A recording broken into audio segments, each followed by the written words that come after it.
Okay, so highlight of this evening, I have to say welcome again. I'm so excited to be getting to know all of you a little bit more.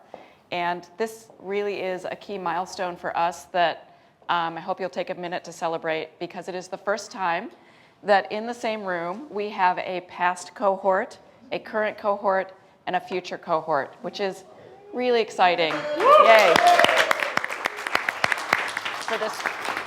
For this program, and it is partly about sort of building and connecting and staying connected with the community in the program. So this is a great moment, and I know you want to get back to mingling and drinking and eating, so we'll do a quick panel.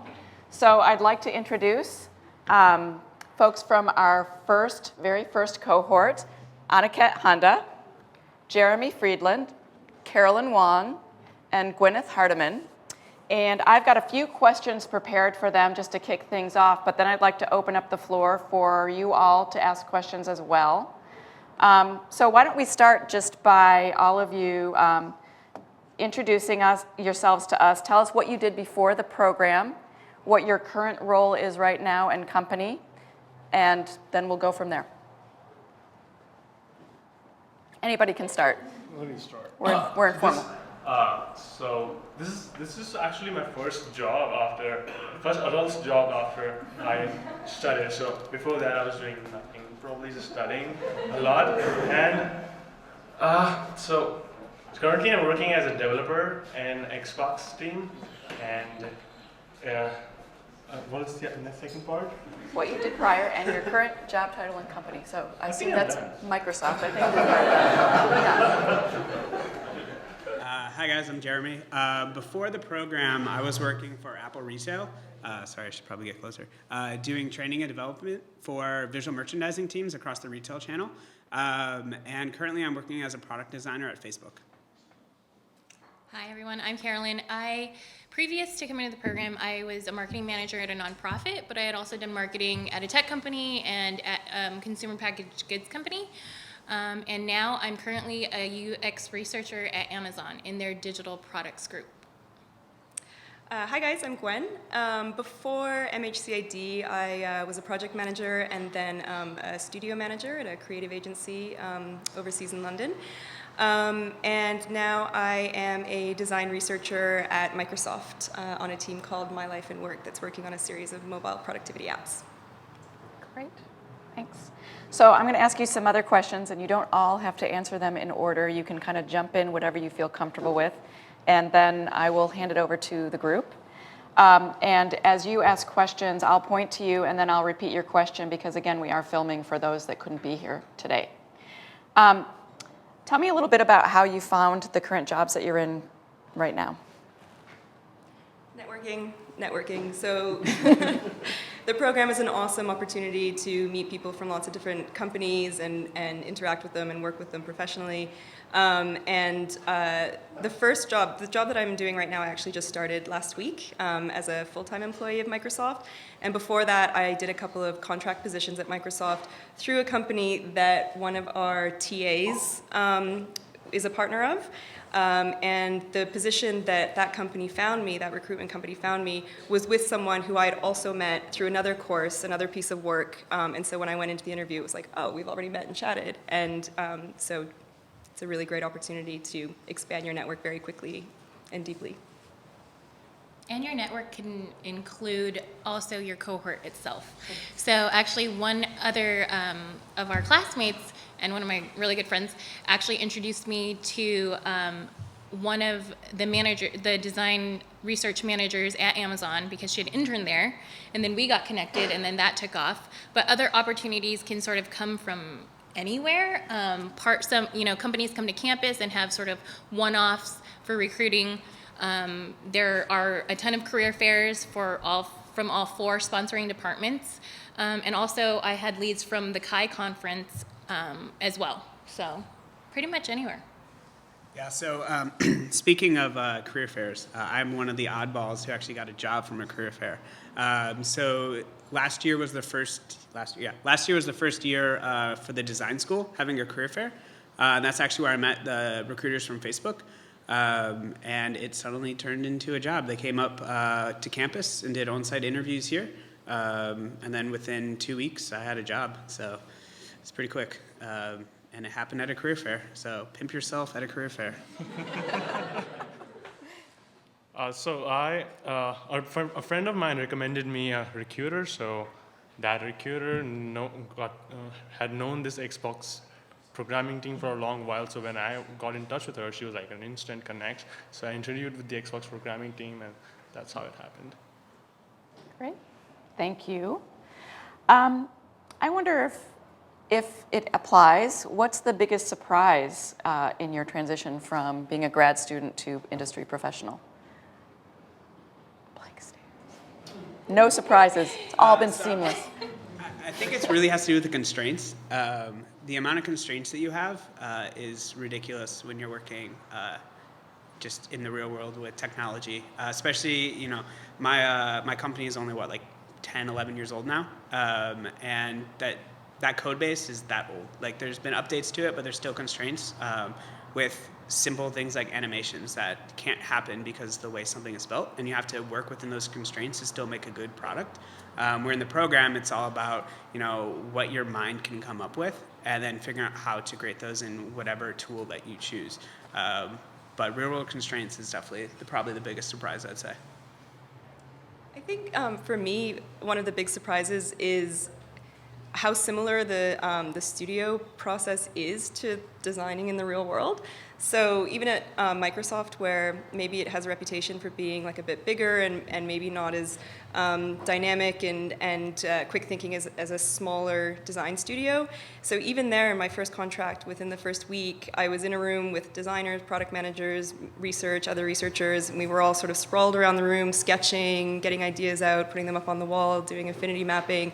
And I was so comfortable in it because it was exactly what we had done in studio. And that was a big surprise, a very pleasant surprise, but a surprise. Yeah. Yay. I guess I didn't consider it a surprise because they had been telling us all along, but I think it sort of falls into how much the program actually applied in the real world. Not so much just the knowledge that you gain, but also the soft skills. So a lot of the soft skills, working in teams, working with people with totally different backgrounds, learning to communicate your ideas, presenting to different audiences, and knowing how to tell a story differently, cater to that particular audience. All of those things applied much more than I had expected. So I think it came full circle. So it was a nice surprise that it fit so well. Sounds good, guys. Okay. You get a pass. Maybe this is redundant. What's the one thing you learned at MHCI+D that you use the most on your job so far? The phrase, it depends.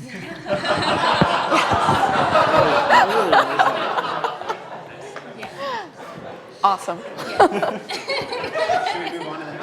we can. Always the right answer. That's for all of you, right? Yes. Yeah. Okay. Great.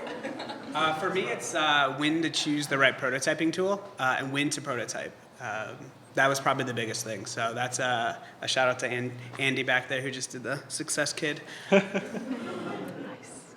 The current cohort is in prototyping studio right now. So. And we don't want to talk about it.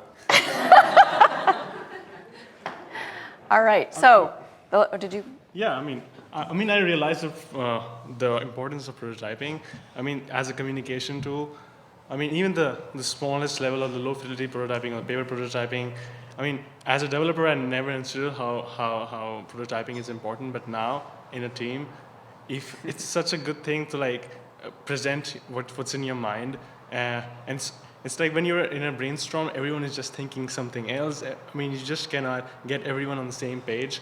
And I think prototyping is one of the things that I could learn from this MHCI+D and apply in brainstorming and everything and get my things which are in my head and in everyone's head on the same platform. I have to add to that too. So prototyping is one way of getting the ideas out and aligning a team, which has been really useful, but also just the whiteboarding skills that you learn, like being whiteboard agile is so important. And even in research, where you might not be the one sketching the interfaces, the ability to visualize your ideas and communicate those to the team has been huge, absolutely huge, yeah. So externalizing whatever you have in here into something that's visual and tangible to other people, I think is a skill that can translate. It could be prototyping, it could be whiteboarding, it could be coming up with a framework, which I love. So, I know. Hitting all the keywords. I didn't pay them for that. Okay. Excellent. So one last question, and then we'll open up the floor. What was your favorite elective class during MHCI+D and why? I took this data visualization class, like CSE 512, and I really enjoyed it. Probably because, I don't know, I'm a developer in my core, but it was like a really bridging thing between design and engineering. It made me think through how people perceive colors and how information can take a form like it is easily interpreted by a larger audience. So it was like a really bridging gap between both the two. I really enjoyed that class. You should take it. I did an independent study with another colleague in the cohort, collaborating with the computer science and engineering department at UW. And that was awesome because it was a nice way to it was our final quarter, and it was a nice way to sort of flex our muscles that we'd been building outside of a class structure or framework and sort of find our own way a little bit with a lot of guidance from Linda. But it was a different experience, and that particular elective was also really great because what I produced through that class was a mobile app, essentially. And you might hear sometimes, oh, don't do another app. It shouldn't just be another app. But actually learning the skills to develop and research around a mobile app was extremely useful and applicable when going through interviews in like the real world. So it was a great experience, and it also had a really great outcome for me professionally. I'm still thinking. So I have two. The first one, because it tested my patience and I got through it, which was an IXD class with Axel, who is probably the complete opposite of my personality type. I'm very much very straightforward and want to get to the end point, where Axel is very much like all over the place. So dealing with a class that had that ambiguity to it was a fun challenge. I also got to work with one of my future colleagues in it, which is really awesome. But then my other one is was the physical computing lab I took with Andy and Danielle Rosner, because again, like Gwen was saying, it allowed me to work on an application that also had a hardware component. But we were able to take it further, and I did an independent study with Daniela, and we ended up writing a Chi paper for it that just got accepted to Seoul. So it had a double impact to it, both in terms of being able to talk about a mobile app, but also being published, which is cool. Congrats. Will we see you in Seoul? No, I can't. All right. One can hope. I have two as well. Didn't know you could do two, so here goes. I'm breaking the rules. Yes. So the first one is I took was Foundations in Interaction Design, which was also with Axel. And it was super helpful in sort of, how do I explain? Breaking my barriers of what I thought design was. So it really got me thinking about how much impact interaction design can have sort of in life. Not just thinking on the visual side, but thinking of the impact it can have on lives, in creating the world what you put out into the world is impacting how you live in it and interact in it. So that was big in sort of foundational thinking. And then on the more like practical side, taking a visual design class in HCDE really helped me sort of have the foundations for the visual principles of design. So one was very tactical and one was very sort of foundational in the big picture thinking. Great. So those are my lead-in questions. I'd like to open up the floor to any of our prospective or current students, but before we do that, I want everyone to look at each other, and I just wanted to, if you are a current student, raise your hand. Okay. If you are faculty or staff, raise your hand. Great. If you are a prospective student, raise your hand. Okay. So you've all got color-coded name tags. That's just a little hint. If there's someone that you're really itching to talk to before the night is over, find their color-coded tag and talk to them. If you are alumni, raise your hand. Purple. There's a few of you in the room. Thank you, Jeremy. So with that, I'd like to open up the floor to other people's questions. And there are mics that we can pass around.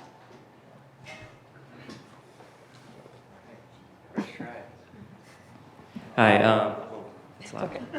I'm just curious because there are certain large companies that have such a foothold in the Pacific Northwest, Facebook, Microsoft. I would just love to hear about your take on the culture of the company and also your take on how the culture of the Pacific Northwest and the Seattle region affects that. And, in terms of, your working hours, your personal life, your coworkers, anything along those lines that you feel like sharing.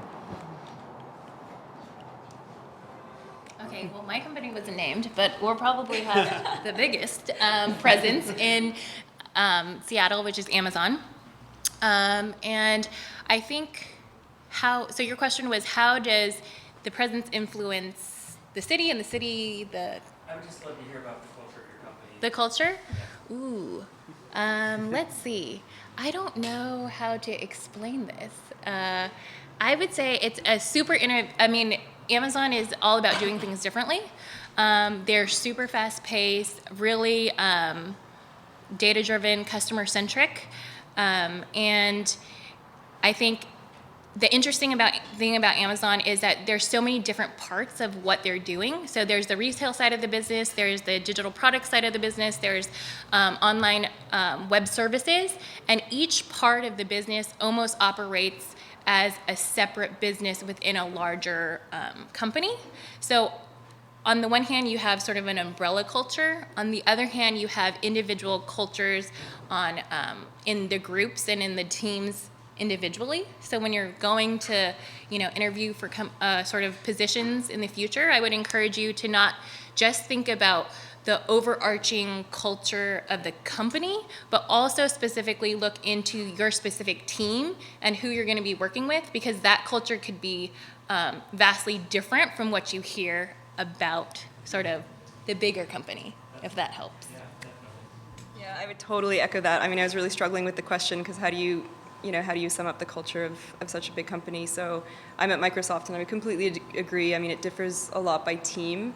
But the one thing that I would say, and it'll sound like I've drunk the Kool-Aid, but my experience, every time I interacted with the Microsoft design community through my electives throughout the course, it was just a great experience, always, across the charts. So Linda used to be at Microsoft, and she introduced us to a lot of her colleagues, or former colleagues at Microsoft, which was great. And then through a couple of courses, I think I had a sponsor or worked on a project with Microsoft, and it was just always such a positive experience. So at least the design and UX community at Microsoft is great, and I've seen that across the board. I've been on 3 different teams, 2 contracts, and now a full-time. So do you have anything more specific than culture that we can speak to? It might be helpful to know that I come from working in a small design studio environment. I work for design firms in mostly New York, a little bit Los Angeles. So the idea of a large corporation is intimidating to me. Totally. Especially because of, like you said, things that I hear. Yeah. So I'm really interested in moving to the Northwest possibly. So the idea of only having 3 companies to choose from isn't, or 4 or 5 or even 16 is a new concept for me. I don't think that's true, though. There's a pretty rich ecosystem Yeah. of companies like Intentional Futures and consultancies and smaller design agencies. I would say that, the bigger companies hire a lot of people, so inevitably folks get hired into their ranks, but I think there's a much more complex landscape in Seattle. Come chat to me after, and I'll talk to you a little bit more. Yeah. Another Can I question? say one thing to that? Yeah. So in CSE, in our industrial affiliates program, we're getting bigger and bigger. We have more and more students. We have more and more companies coming through. And so our industrial affiliates event now, which is also the job fair, is actually now 2 separate days. So we can fill a full day with big companies, and then we can fill an entire another day with the startups and the smaller companies, right? And we draw that split because it's a convenient one to draw in order to make the event span 2 days, right? But it sort of speaks to this particular point. There is a thriving ecosystem of smaller, younger companies too, right? And there's really both. The nice thing with the ecosystem of these huge companies is people leave those big companies and go off and start interesting small companies that they really want to work at. So there's a lot of that as well. And there's nothing wrong with San Francisco either. It's good. It's good down there. So another question? Hello? That's kind of weird, so I would prefer to just talk. Speaking to your point, We'd like to get it on the Okay. tape if you don't mind. Thanks. in this building alone, I don't know if any of you flipped through the call box on your way in. I know there was a mass filing in of perspectives, but there were, I think, 3 or 4 design agencies in this building. So there's a bunch around. My question is kind of in 2 parts. I think one of the most valuable parts of this program for me, it's written on the board back there, is the opportunity for critique and the opportunity for honest reflection. I haven't had a lot of professional opportunities or any times when people have forced me to do that, whether it's about myself or what I'm doing or the company I work for. And so I'm very curious to hear what you guys think you wish you had gotten out of the MHCI+D program that you didn't, and what you wish you had done while you were here that you didn't. I'll just do this.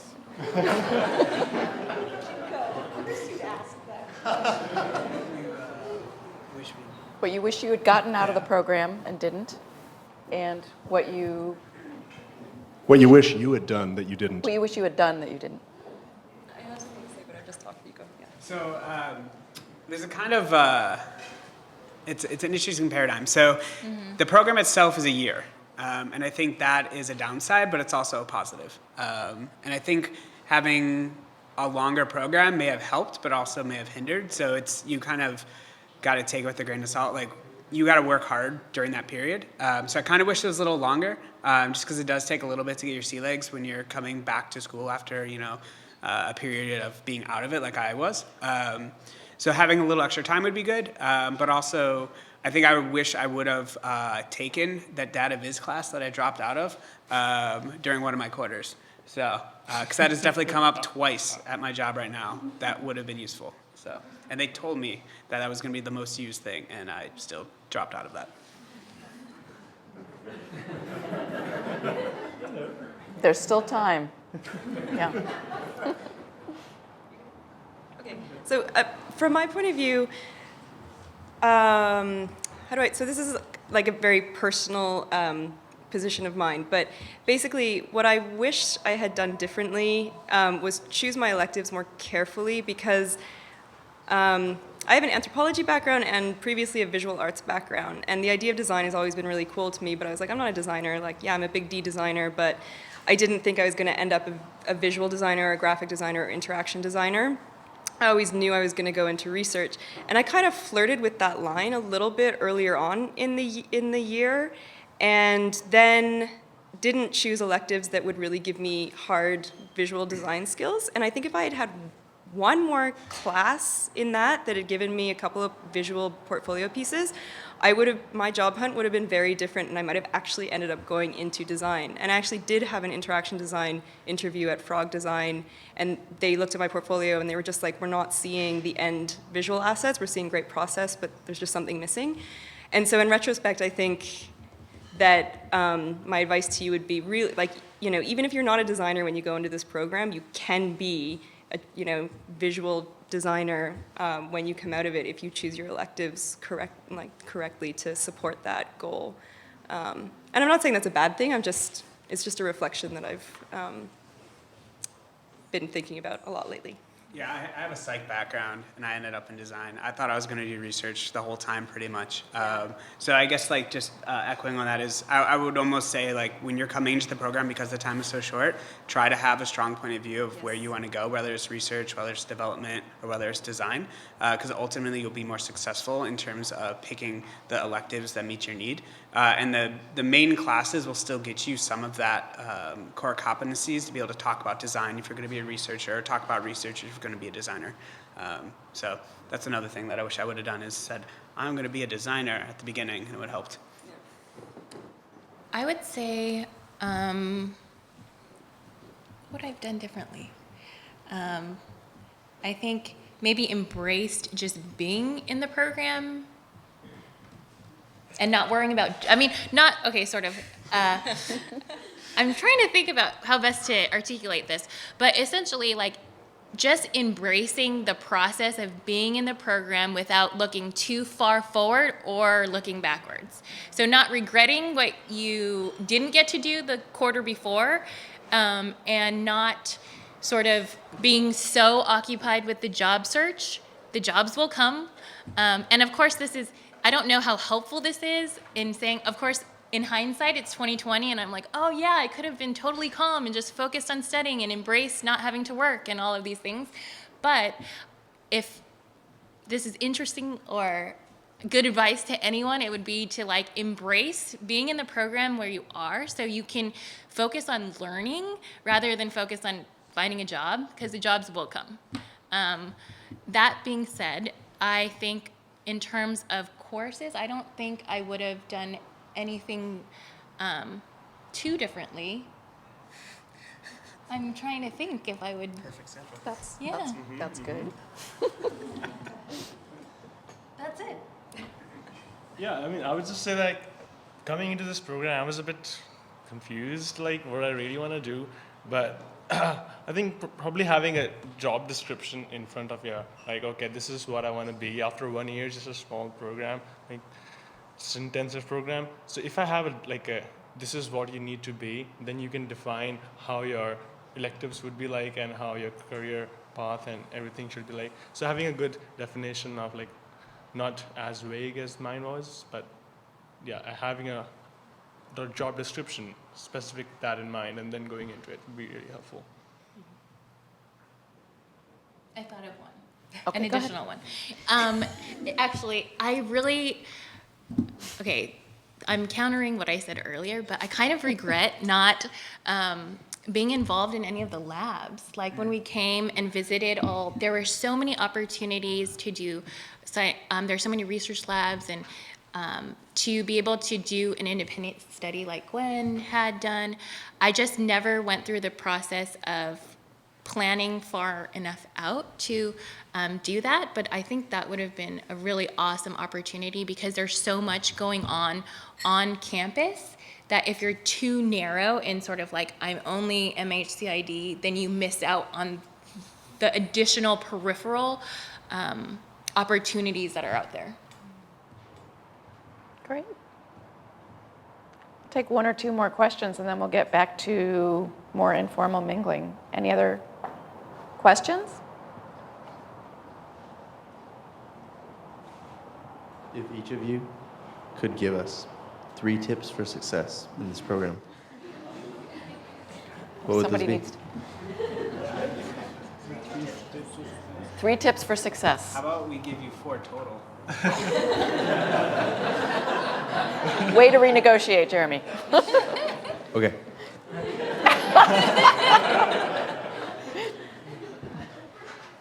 Mine's obvious. Go to career fairs. Oh, and have a portfolio. Yeah, I mean, I was going to like network, and that's how I said I got my job. Jeremy got his job through a career fair.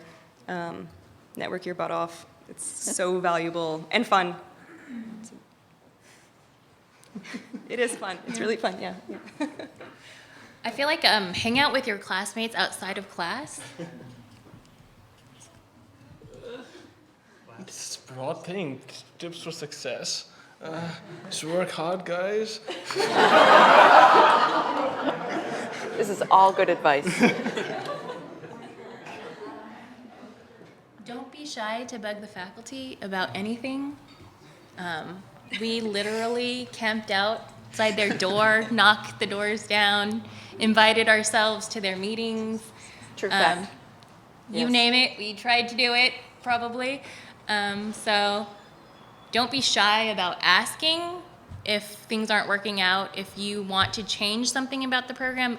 Well, I think one of the beauties of the fact that MHCI+D is still relatively young as a program is that you can define what you want out of it by molding the program into what you want it to be. So we had the privilege of being the first class, so we had a lot of opportunity to do that. So I would encourage, the second class, the third class, if you're not happy with something, it's up to you to change it. So, yeah. Yeah, think of this program as a giant design problem. Design is all about iteration and refinement. So iterate on the program, make it better, because then we all look better. But also iterate on your portfolio, go through 20 revisions, iterate on your way you present your projects and interviews. Just iterate on everything. Iterate on your presentations in class. Never do the same thing. Just iterate. In terms of job search, I would just say I mean, it takes such a long time, and so it's really hard to stay committed and staying calm. And it turns out like after a few months when you get some rejects, and if you just be consistent in it, yeah, then you are all fine. I mean, I said iterate. You said constant. in terms of job search, I mean, stay committed and consistent. And just so we know, Aniket, how many job offers have you had?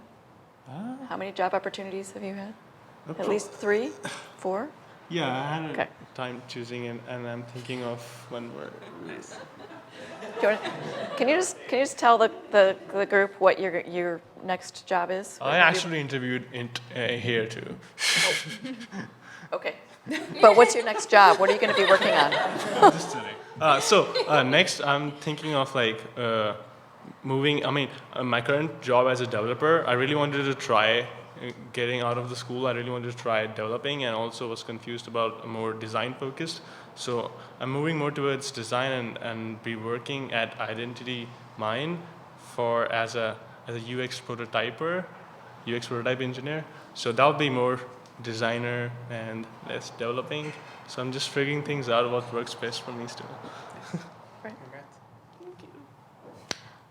All right, well, I think with that, we're going to wrap up and let people break up and get into some smaller conversations. But thank you for time and attention and good questions. And thank you to our alumni for coming back and sharing your experience with us. Really appreciate it. Thanks.